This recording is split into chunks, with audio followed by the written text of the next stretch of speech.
Yuta Okkotsu is an anomaly in Jujutsu Kaisen. Not only is he a sorcerer actively cursed by a special grade cursed spirit, but it's this very power that allows him to become a sorcerer on Gojo's level. And like him, Yuta is crafted in a way to show he goes against everything in this manga's world. It's like Gege tries their best to tell us that Yuta just shouldn't exist. Yet despite this, he's the first one to speak of love and friendship. Though when you realize this is because he cursed his own love, things become a lot darker and sadder. Yuta is forced to take on many horrible roles during the story, the most extreme being when he has to turn his sensei into a living weapon. Despite this, he perseveres with his message of love, happily resulting in him being the only sorcerer with the happy ending, dying peacefully at old age with a full family. And today, I wanted to speak all about that beautiful horror, the sorcerer known as Yuta Okkotsu. This will be a recap analysis going A to Z on his character and his story. Thank you so much for watching, and I hope you enjoy my first Jujutsu Kaisen video. Our first introduction to Yuta is in Gege's Volume 0, or his Tokyo Metropolitan Cursed Technical School short series, which is kinda like a prototype for JJK. Which means Yuta was kinda meant to be the main character. Cool. Yuta is being bullied. He worries as they step forward, though he wasn't really worried about himself. He shouts, "Stay away, Rika," before the bullies are disfigured and smashed into a locker. This tells us that Rika might be trying to protect Yuta or potentially tormenting him. While the truth is revealed when a knife is completely disfigured upon Yuta trying to hurt himself. He's very down. He won't go to the sorcery school Gojo wants him to because he's in fear of hurting others.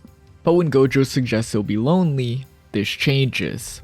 He walks into the classroom and it's a sight of despair. The room darkens and Yuta appears controlled by the curse warping itself around him. This is a very good way to visualize Yuta right now. Everything he is dark, and it's a result of the curse attached to him. Not to mention Rika's pose is like he's captured by it, which considering he's cursed, well, it might as well be true. Yuta's classmates attack considering he's cursed, but Rika appears behind him to stop it instantly. It's then we're finally introduced to how this happened. Well, part of it. 6 years ago, Yuta was given an engagement ring by a childhood friend. They'll get married one day. It was then, later that day, Yuta witnessed a horrible sight. Rika was hit by a car and died. She called his name before death. It's then something grabbed his legs. Rika had become a cursed spirit, her chanting the promise of marriage. Gojo pretty much explains it for us. Yuta is cursed by that Rika, and this offers up a reason for the way he is. Being cursed, well, it's really gotta suck. Though this also contrasts him to everything we know already. He's cursed going to a school that destroys curses. This is emphasized well as he immediately doesn't mesh well with Maki, who carries tools to kill curses. She states that he acts like a good person, but it seems fake. He's protected, so why play the victim? She can tell he's stood in the middle with no goals in either direction. As she walks away, Yuta states, she's not wrong. Yeah, it's very easy to see that he's depressed and that this curse has destroyed his life. He walks on a thin line because he's terrified of the curse that has fallen on him. It's basically numbed him to the core.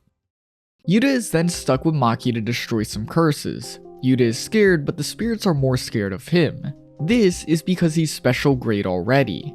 This is the highest level a sorcerer can reach, which is later labeled with the power to destroy a country, so there's that.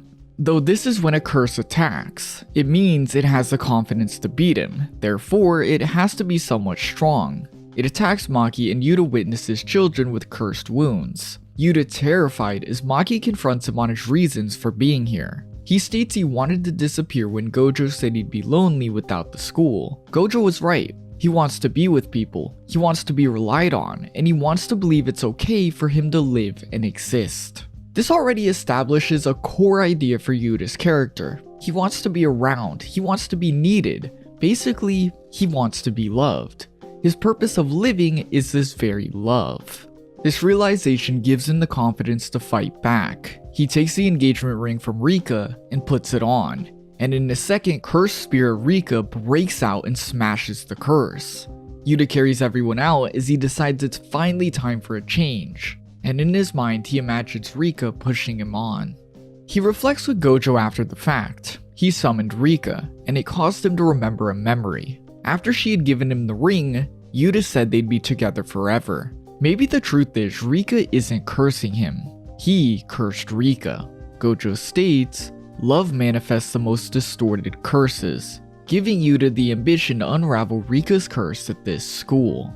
Simply put, a curse can form with negative human emotions, like if someone dies with regret. Yuta assumed Rika wanted to marry him and regretted dying first, so she cursed him. Yet if Yuta was the one who stated they'd be together forever, well, he created that idea. One Rika died with, a very big regret. This gives us another potential outcome. Maybe Rika actually became a curse due to Yuta's words. Though with the world's realization of Rika, Yuta was set to be executed. Gojo never let this happen, and Yuta eventually got off for reasons you'll later see, but the point still stands. Yuta was such an anomaly the world of JJK decided he was better gone. This is a very stark contrast to him realizing his goal is to be needed. He wants to be loved, while those in power want him alone and dead.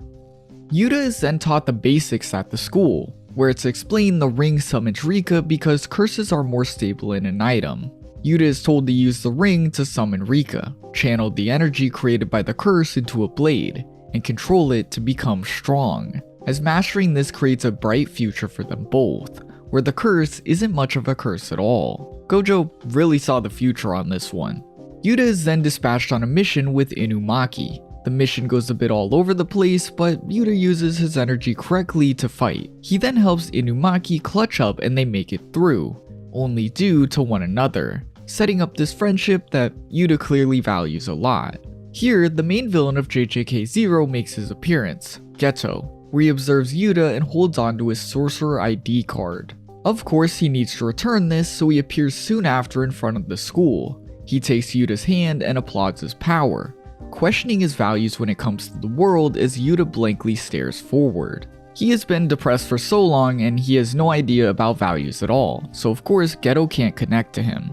Though Geto then insults Maki, this pushing Yuta to oppose him. He refuses to help someone who talks down on his friends. This again shows the type of person Yuta is. He's numb to a lot, he's quiet, and he has no idea about his own values. But if you insult those he cares for, well, that'll get him going. That's what's important to him. Again, this is quite a huge contrast to what he is. Yuta is a cursed human. His curse is a special grade monster. But Yuta openly cares for his friends. He only cares for this love. Geto declares a war and soon comes for Yuta. His goal is to kill Yuta and take Rika using his power to absorb curses. He attacks Yuta's classmate first, where the boy finds them all messed up. Enraged, he screams and summons Rika, declaring he'll kill Geto. In a second, Yuta flies to get away from Geto, using Rika's curse technique of storing things, because yes, she can do that, you'll see this curse can do all sorts of things, to drop his friends to safety. He instantly uses a reverse curse technique to heal his friends, which is insanely hard to do. Most sorcerers cannot even use this technique, and it's a whole other level to use it on others. Yuta basically instinctively used this ability here, showing that in every way, he is an anomaly. You do not just do this. He is an insane curse giving him power, but he's gifted in the way he uses that power. He is perfect. And it's crazy because it's only been like 3 months. Rika then takes Maki away. Why is Yuta only thinking of her, not Rika? But then he demands she handle her gently, as if she was a flower. The curse listens and apologizes. This seems silly, but it shows his care and love for others goes above this fear of the curse. He literally bossed around what has made his life dark for the last 6 years, which, well, is a really big statement. Yuta then flawlessly uses Inumaki's curse speech attack, telling us Yuta can copy curse techniques effortlessly. It's his main power, and he has the insane energy to do so due to Rika's curse. Yuta dashes into battle against Geto, keeping the fight on as Geto spews on and on about his worldviews, which like before, Yuta cares not for. He hurt his friends. Geto breaks his sword, but Yuta simply smashes his face in, yelling at him that he doesn't know anything. How could he? But what's important to him is his friends. He needs to believe that he can be allowed to live. Their love proves that to him.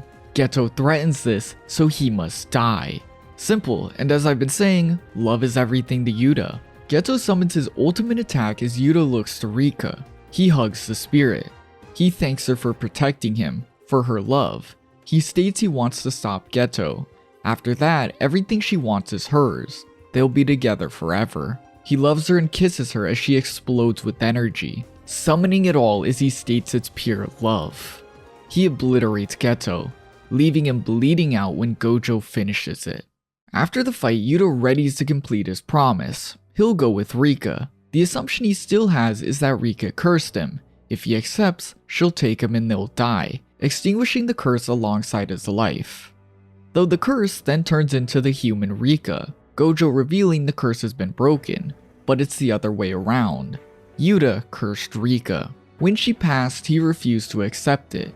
He said they'd be together forever, and so she was cursed. He cries as she holds him.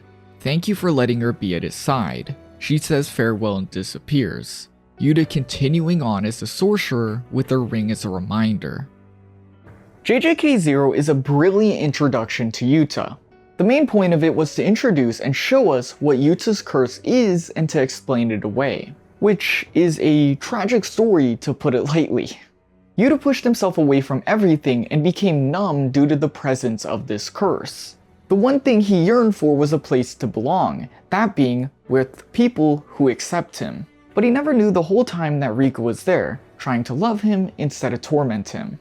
The curse he thought he was cursed with was one of his own making, and the way to solve it was the very love he eternally yearned for. Well, finally moving on from JJK0, it takes Yuta like 100 chapters to appear in the actual manga. Since the end of Zero, the year or so it's been, he's trained with Miguel. Remember, he's lost Rika, so he's now a bottom of the barrel sorcerer. But still, he somehow worked his way back up to special grade, which is insane in itself. But as you'll soon see, his abilities speak for themselves.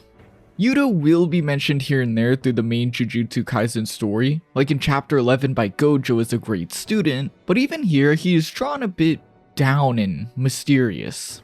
And this framing of him actually continues, shown especially strong in chapter 90, where Gege purposely chose darker looking panels as Kenjaku described him.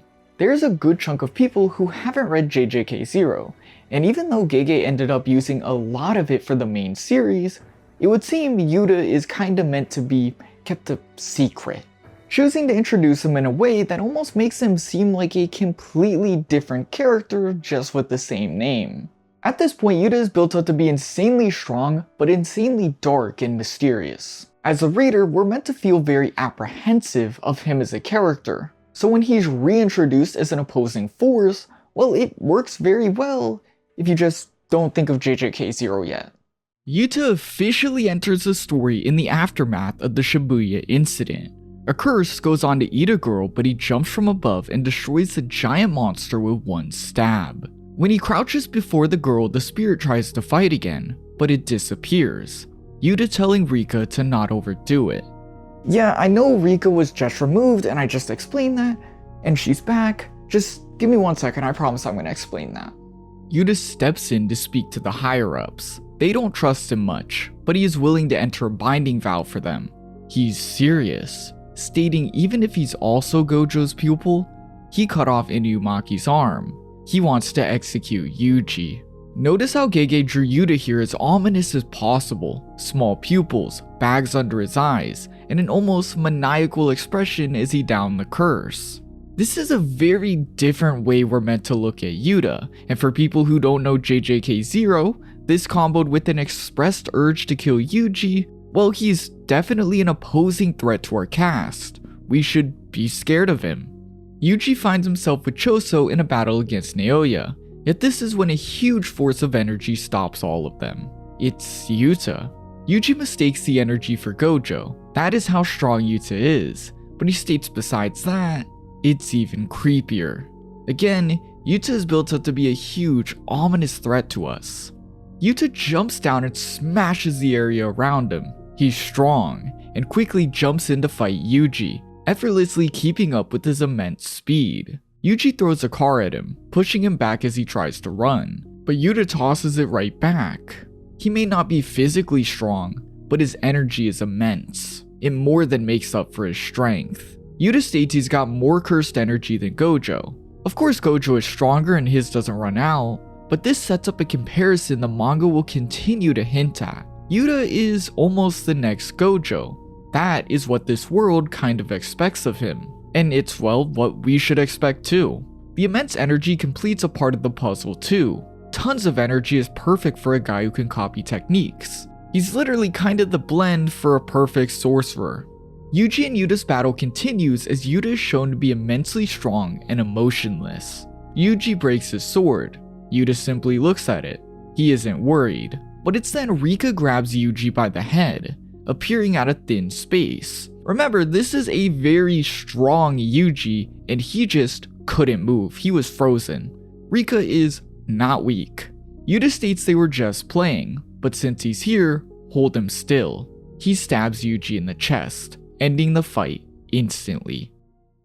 Now, I will explain Rika using this very nice whiteboard. Here, we have Rika's soul, and we have Rika's curse. They are separate. Think of Rika as the soul, and the cursed spirit, Rika, as two different beings completely that are both connecting to Yuta. When Yuta accepted Rika and he exorcised her, this part, Rika's soul, was able to go to heaven and she's pretty much gone.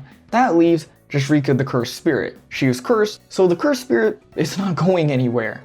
Now Yuta is able to channel Rika the cursed spirit, kind of like how Megumi has his shadows.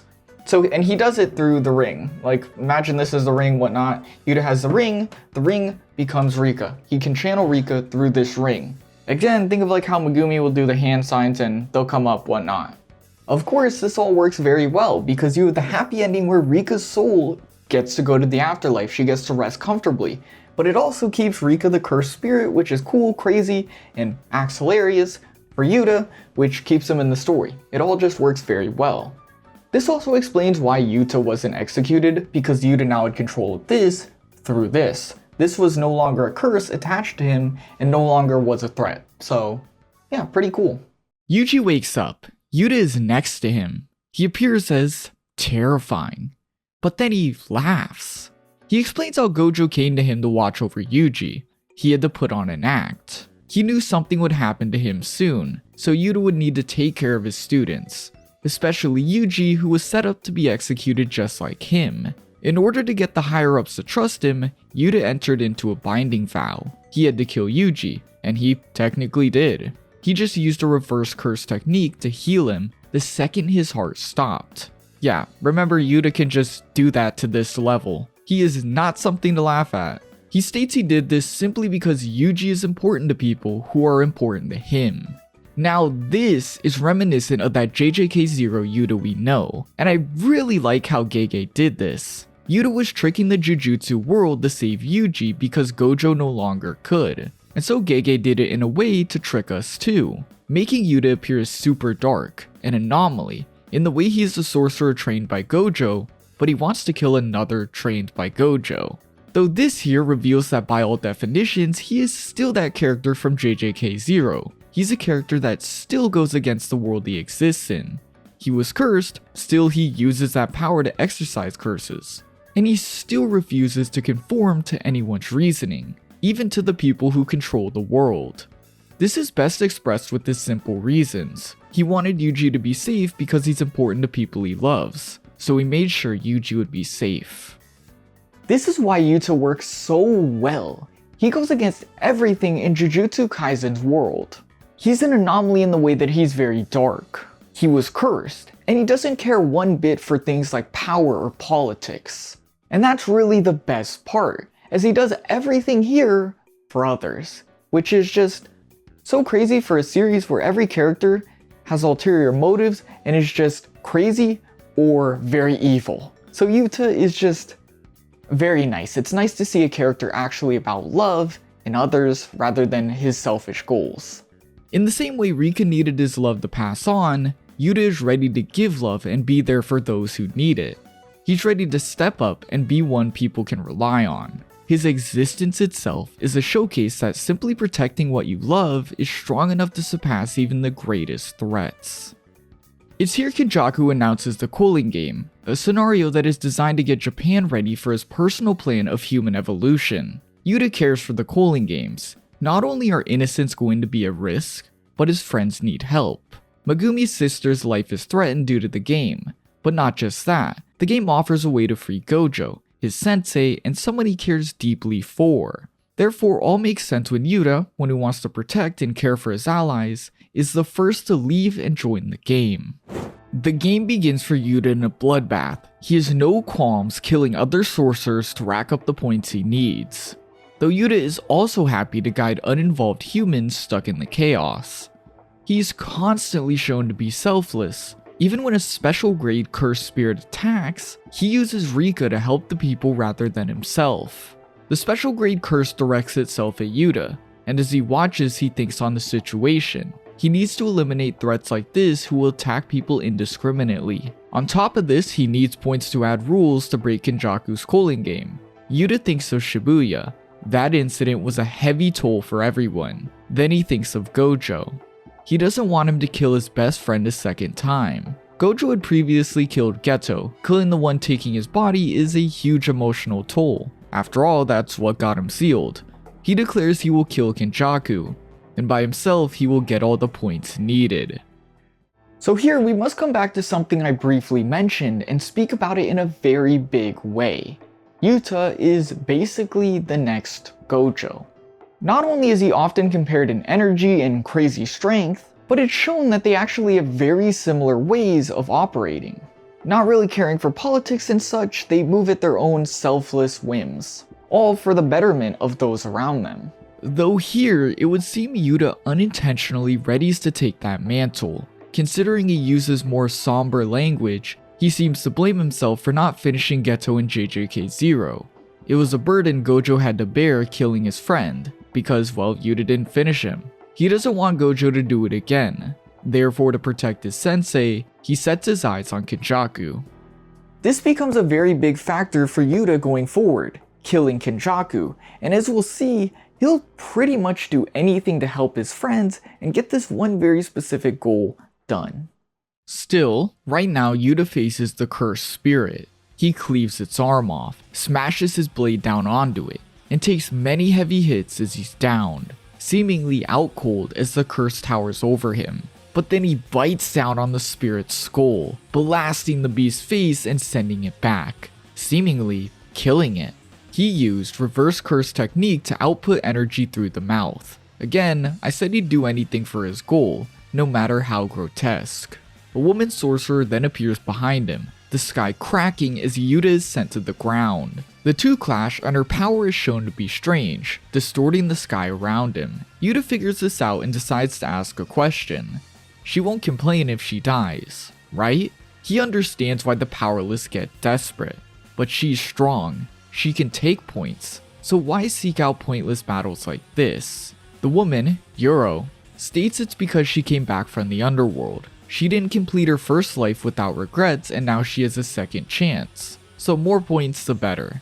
In response, Yuta asks, doesn't she have friends? Loved ones? He didn't have friends till recently, sure, but he still can't sympathize. Thousands of years later she's killing.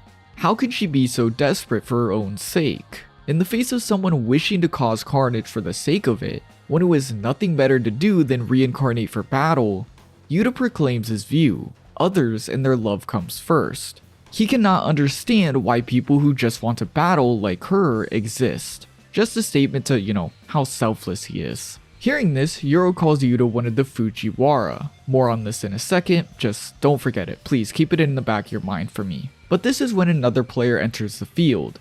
Ishigori shooting a beam of cursed energy and destroying everything. Yuta realizes this threat causes more damage. He's his focus, and in a second he's behind the man, now fighting up close. Their battle is quick and explosive, Yuta taking the energy blast to his bare hands before he smashes Ishigori's face in, though he's smashed back as Yuro smashes him into the ground. The sorcerers assume that with this Yuta is running out of energy, but Yuta hasn't even begun. He tells Rika to come back with the ring. Give him everything. With their monstrous appearance, Rika reveals an arsenal of cursed tools. Remember, she can be used to store things. And it's revealed here when summoning the cursed Rika, he has a connection for 5 minutes. Yuta quickly uses copied cursed speech as him and Rika double team Yuro. Rika goes on to fight Ishigori as Yuta chases Yuro down to finish the fight, where she again calls Yuta one of the Fujiwara. Now, I will talk about this finally. The Fujiwara clan is an old Jujutsu clan from ancient times in the series. We honestly do not get very much about this clan, other than the fact that we know they were extremely strong. And honestly, none of it's really ever explained to Yuta, but it tells us one thing. He is from an extremely important bloodline.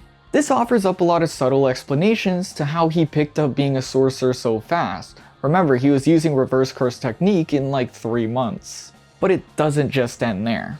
One thing I've chosen to hold out on is this page from JJK0, where Gojo dives into Yuta's background and learns he's also a descendant of Michizane Sugawara, a historical great, one who Gojo is also related to.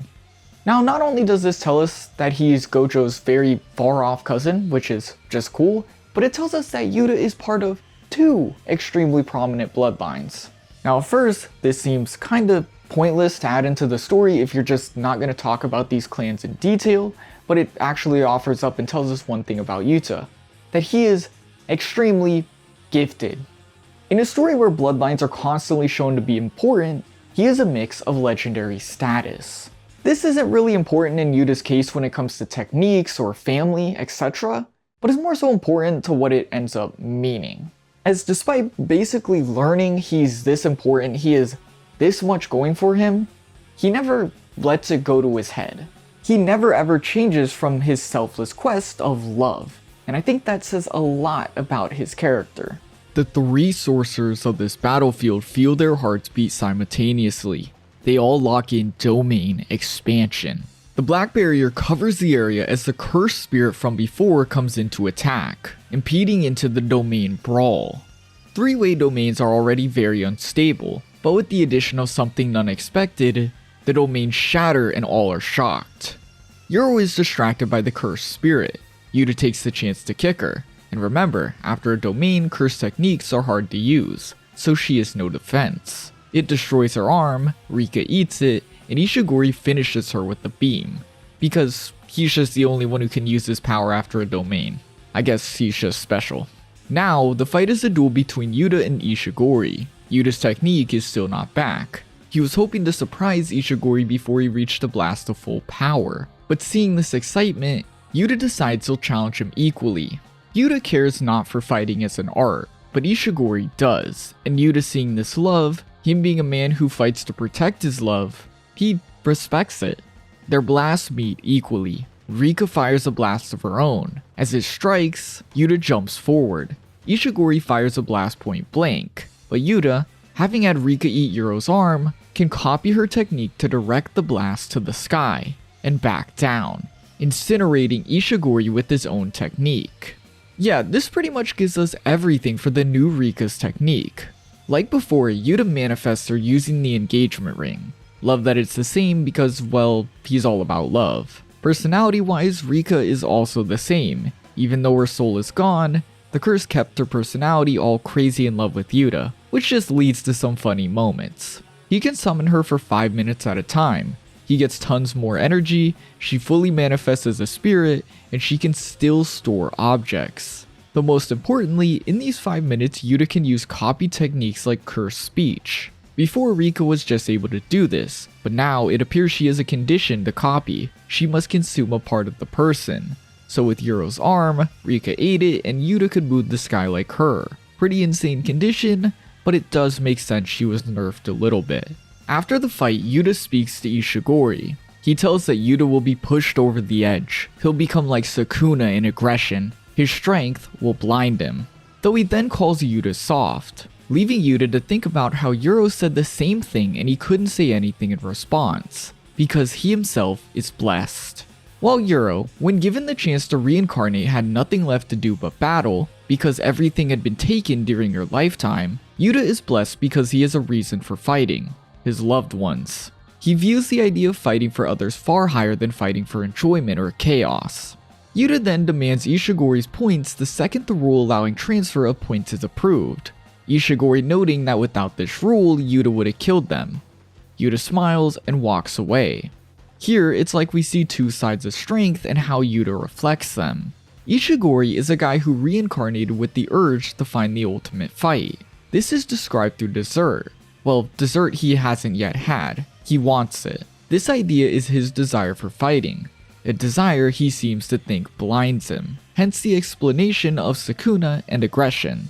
He states the strong are driven over the edge by this. Though him instantly calling Yuta soft reflects how he's the opposite, and Yuta's response to this is that he's blessed with this strength for others, it's not for himself. Proved, as while he could have killed Ishigori to prove this strength, he walked away when he learned he got what he needed for his loved ones. That is what was important. All in all, Yuta is definitely still insanely strong. Even if he is a bit different than JJK0 Yuta, his Rika is different, I think you can easily say he is without a doubt stronger than that Yuta and Rika. Here, he pushed past an insane battle. Not just the normal battle royale though, one with sorcerers from eras gone. Though we also get all the more reinforcement here that his strength is for selfless reasons. And I know I sound like a recording tape just going on and on about it, but, well, he's a refreshing character.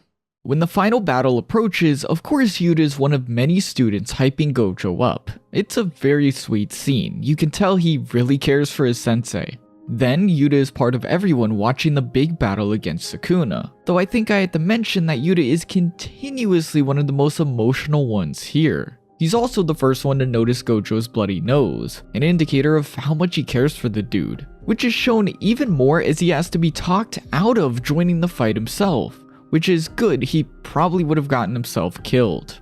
Of course, it all happens as we know all too well. Gojo loses and Sukuna is able to return in all his glory, though while everyone else jumps into battle, Yuta, one built up to be the second Gojo, is missing. In reality, he's in pursuit of kenjaku, using Fumihiko's insane comedy curse technique as a cover for his energy. The second Fumihiko ends this technique, Yuta is there behind kenjaku. Despite him trying to protect himself, kenjaku's head rolls. No emotions in Yuta's eyes as he walks towards the head. He's done it. Kenjaku's body explodes into cursed spirits since they no longer have a shell. One takes his head and allows him to make a failsafe rule for his plan. Yuta stabs his head to end it, then rushes to the fight against Sukuna. Clashing with him as Rika falls from the sky. Notice how even Sukuna calls her the Queen of Curses, just in case you doubted how powerful she was. Viewing the carnage and current situation hits Yuta hard. Sukuna is growing stronger and he defeated their big plan. Is it because he didn't stay? Should Maki have done what he did? He concludes no. Rika was needed to stop the endless amount of spirits that spewed out of Kenjaku's body. Always, Yuta goes back to the selfless ideas. Even though they had a big plan to beat this insane foe, saving people was more important to him. Realizing this calms him, and it's refreshing for this section of the manga. Everything is literally chaos and Yuta is just kind. It's a breath of fresh air. Though as he continues his fight against Sukuna, he states he's just making excuses. He wanted to beat Kenjaku with his own hands.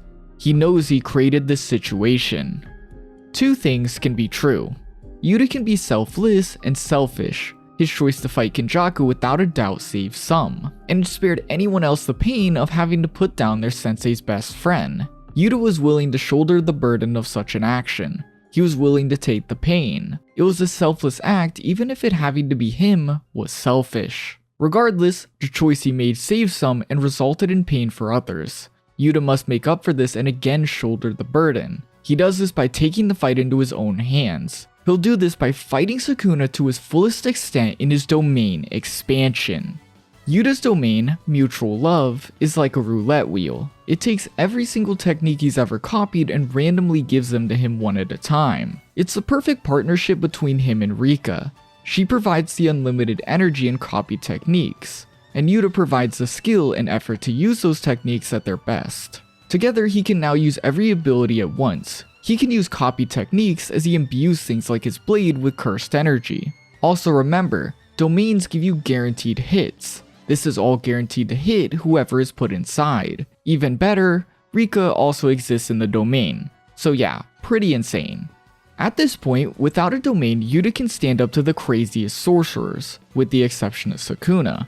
And with one, he can easily beat any sorcerer. I think you could reasonably debate he could even kill Sukuna. The reason Yuta has been built up to be the second Gojo is because of this. His strength is an anomaly like Gojo in every way. To lay it all out, he is insane cursed energy. He's a great fighter and tactician. He can copy techniques and use them flawlessly. And finally, he is Rika, who ties what he already has into a nuke. He is literally the strongest like Gojo, though there's even more to say about that than this, as you'll soon see. This is when Yuta uses the powers Sukuna never expected him to have. Cleave, Sukuna's technique. Dropping the bombshell, Yuta had ate the last Sukuna finger to gain his abilities. With the launch of this move, Yuta, Yuji, and Rika launch a full-scale assault on Sukuna, beating him and his energy down hard enough so Rika and Yuji can hold the demon down, allowing Yuta to launch a maximum output Jacob's Ladder, a technique he copied from the Angel. Yuji strikes once more after this to finish it. These abilities combining with the stopped and weakened Sukuna are believed to allow Megumi to take his body back, but they never expected him to be done with life completely. It fails. Sukuna cleaves all around him, delivering a severe and instant wound to Yuta. His domain shatters, but Sukuna is then hit by Maki. Yuta went down, though with the last of his might he set forward the next plan, purposely closing his domain in a moment Sukuna thought victory was guaranteed, and allowing Maki to strike. With this, Rika runs away crying with Yuta in arms as the others take the fight. Yuta may have gone down, but his actions here cannot be undermined. He not only debilitated Sukuna enough to hit with an attack that would have woke Megumi up, the narrator literally says so, but he perfectly executed the failsafe in case they didn't wake Megumi up. All because of Yuta, Maki can now attack with the curse tool messing with Sukuna's healing, pushing forward their next path. The next plan is unveiled as they face certain defeat. Sukuna has been beaten down, he's far weaker, but he still has enough energy to open his domain, what will certify victory. But then he views a ghost, Gojo. The shockwave of his energy pushes his hair away. It's kenjaku's technique, but this is not kenjaku. Sukuna instinctively knows it's none other than Yuta. We cut to everyone discussing this plan. Rika consumes kenjaku to copy his technique for transplanting brains, and Yuta uses Gojo's body to fight. This is the only option for this plan. Gojo's techniques work in the way they need 6 eyes, but that's not a technique. Gojo was born with it, so Yuta can't just eat Gojo and copy. This gives Yuta 5 minutes to activate kenjaku's copy technique, become Gojo, and somehow get back to being Yuta. If he fails, well, they have no idea. It's a last resort in every way. Though of course, someone has to mention ethics with such an idea. Should have started with that. But Yuta yells in response, the most emotional we've ever seen him. This is heavy for him. Protecting his friends is his purpose, and this is the last resort for that purpose. They are fighting Sukuna, the strongest in history, abandoning humanity, becoming a monster. It shouldn't even be a question at this point. They state Yuta is important to them, but Yuta yells back that Gojo was important and they still let him be the monster. Somebody has to do it. If nobody else will, then he'll be the monster. And here it is, Yuta's ultimate act of love. Like he has continuously done, he will do his very best to protect his friends and loved ones. He will shoulder their burdens if possible. And now he'll even become a monster for their sake. Even amongst talks of risk and it possibly ending his life, Yuta is set on using this option. He doesn't one shakes and still constantly thinks of Gojo. Gojo acted as a monster for all of them. He shouldered their burdens, he protected them with everything. It is only right that he is ready to do the same for them. Next, Yuta tells Gojo of this plan. He doesn't mind. Rather, he's more bothered Shoko didn't object. You could say Gojo fully understands Yuta's willingness to protect here, or you could say it's ego. Either way, Gojo never objects. He knew this was a necessary what if. They also speak of Yuta's heritage. Gojo revealing that Sugawara and Fujiwara hated each other. This is just a cool little thing to know because it means Yuta is a mix of hate that loves his friends more than anybody. Lastly, Gojo tells everyone to leave. He has planned to kill the higher-ups. That way they won't mess everything up like they did after Shibuya. He again tells everybody to leave, but Yuta is adamant he has to stop being the monster all on his own. But Gojo refuses and goes through with it. As I've continuously said, it's literally all but ever stated, Yuta is meant to be the next Gojo. Yuta is the only other anomaly that you could even put in a category close to Gojo. And in a strange, bizarre way, Yuta taking Gojo's body finally fulfills that expectation. He has become the next Gojo physically, sure, but this is more so important when it comes to everything else. Specifically, the ability and willingness to make such choices that Gojo would. Gojo was always willing and ready to make the hard choices for his loved ones. He literally massacred the higher-ups, basically the ones on top of the world, for his students here. As Yuta said, they always let Gojo be this monster. And now in becoming Gojo physically, he has taken up that mantle as the monster for his friends. Yuta is bleeding out on a hospital bed before Shoko. He is literally split in half. There is no coming back. It's only because of Rika he can stay alive. Shoko may not agree, but now there's really no choice. They do it. On the battlefield, Yuta instantly uses Gojo's domain. The battle against Sukuna is already in his favor since he's been weakened, and Gojo figured out while alive how to use his domain against Sukuna. Though it's not easy to be here at all. Not only can Yuta not use Rika, but he is not used to Gojo's body nor technique. Remember, he's not just copying Gojo's moves here, he's swapped to a whole new body. Still, he fights hard, intending to search Gojo's memories for a solution as he charges purple. Sukuna smashes him away thinking he's crazy, he won't have time for that. But surprisingly, Yuta had another trick under his sleeve. Using blue, he pulls a recorder into battle. It's a recorder of Inumaki's cursed speech. It freezes Sukuna and allows Yuta to charge and fire a purple. The purple destroys everything including Yuta's barrier. It pushes Sukuna to the edge. He's in an especially bad spot when Yuji and Todo reappear. But then Yuta falls. Curse technique weakens after using a domain. Yuta expected to lose Limitless and continue fighting, but he's also lost Kenjaku's technique. Somehow Kenjaku had worked around this. Information Yuta could have never obtained through copy. Simply put, the body is now useless. Yuta hit the limit far earlier than he ever expected to. Though not all is over, Yuta was able to push Sukuna very far back, and now Yuji and Todo continue to brawl. But even then, Yuta has one final plan, the Angel's technique, Jacob's Ladder. A common mistake Yuta faces is that his opponents assume the real user of a technique won't appear. Yuta was the only one Sukuna seen using Jacob's Ladder after all, and now that Yuta was basically done for, he didn't worry about that move. But the real Angel shows up and fires the attack. Yuta's mental play here allows Yuji to begin the defeat of Sukuna, but even then our anomaly has one more plan up his sleeves. Yeah, he just never stops. Sukuna had long assumed Yuta had consumed his final finger to copy Cleave, but even this was a fake out Yuta planned. Since Yuji was engraved with Sukuna, his flesh allows the use of Sukuna's moves. Yuta had ate Yuji's fingers instead to gain Sukuna's abilities, leaving the last finger hidden for Nobara to use Soul Resonance.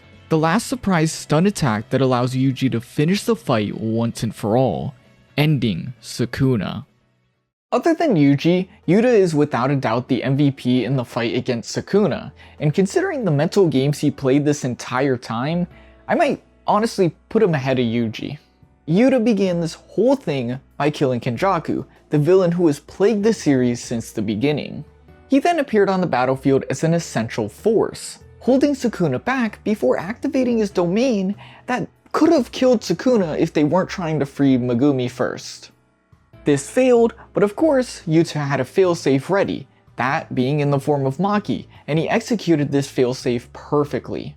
Then, even though he was left dead and basically had no choice, Yuta made the hard choice, became the monster, and took upon Gojo's body.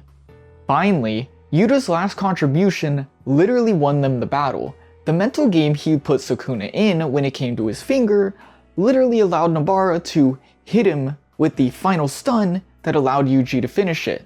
If Yuji was a pawn of brute force that they needed to beat Sukuna, then Yuta was the chess master playing with the pawns. Yuta's plans literally made this victory possible. That is why I say he's the MVP. Finally, in the aftermath, Yuta survives, somehow back in his own body. Maki is incredibly angry that he went through with the plan. They ask how Yuta is even back. Him explaining it was due to Rika. He had thought he lost connection to her and that it was over, but it was because she was continuously repairing his body non-stop. So when the copy was over, he got lucky enough to go back to his original body and was healed due to her. This is just pretty perfect. Rika gave Yuta the one thing he wanted, friends and love, and now his love for Rika saved his life. Maki then scolds Yuta for acting out, blaming him for the fact that it took so long to win. Though everyone steps up to explain how they wouldn't have won without him. Toto states he can't use Boogie Woogie on Maki, Yuta was needed for it. Plus, he brings up the great point Kenjaku's spirits would have raged out of control if Rika wasn't there. Yuta weakening Sukuna so greatly in his domain also made it so Inumaki's cursed speech works so well. Harugama even has something to say. Sukuna knew Yuta was strong. If he showed up alongside Harugama, who Sukuna also noted to be strong, Sukuna would have killed him instantly. He wouldn't take that risk. Finally, to be a cherry on top, they were watching the Sukuna Gojo fight nearby inside of Rika. It was due to her storage that they were able to fight Sukuna incredibly fast. So yeah, seals the deal. Yuta really did put everyone on his back. This puts Yuta comfortably in the #1 spot of the Jujutsu world. Everything considered, Yuta has accomplished everything he declared all the way back in JJK0. He wanted to be with people, be relied on, and believe it was okay living. And I think with this final battle and throughout this whole series, we have seen that he has become exactly that. Simply put, Yuta was able to push past the curse because of those around him, and even then he was able to harness that curse as a power due to those around him. It was that will to protect them that made him who he is. Yuta is selfless, he will shoulder their burdens, and he will do everything in his power to protect them, even becoming the monster. Sure, he falls down sometimes like he literally did in Gojo's body, but those defeats never meant anything to him. What mattered was that he stayed protecting his friends. He stayed being someone they can rely on, and he stayed trying to make their lives better with no betterment to his own. Yuta is truly the most selfless character in this entire series, and thankfully it's something that was beautifully rewarded in the brand new series. A lifetime after the ending of Jujutsu Kaisen, we're shown Yuta's family, where we learn Yuta himself has died of old age soon after Maki passed, whom he spent his life alongside and had a family with. This couple is perfect and easy to see coming. She was the first one to confront him about his true self, showing that there was a connection there from the very beginning, and she was the first one to speak about his safety time and time again. I think it's quite beautiful that a character all about his love for others dies so soon after his true love. Like he couldn't bear to be away from her, and so he joined her. Yuta never used Kenjaku's technique to beat age. He passed down Rika's engagement ring to his granddaughter, and soon after the love of his life Maki passed, he joined her in the one thing certain for all sorcerers, death.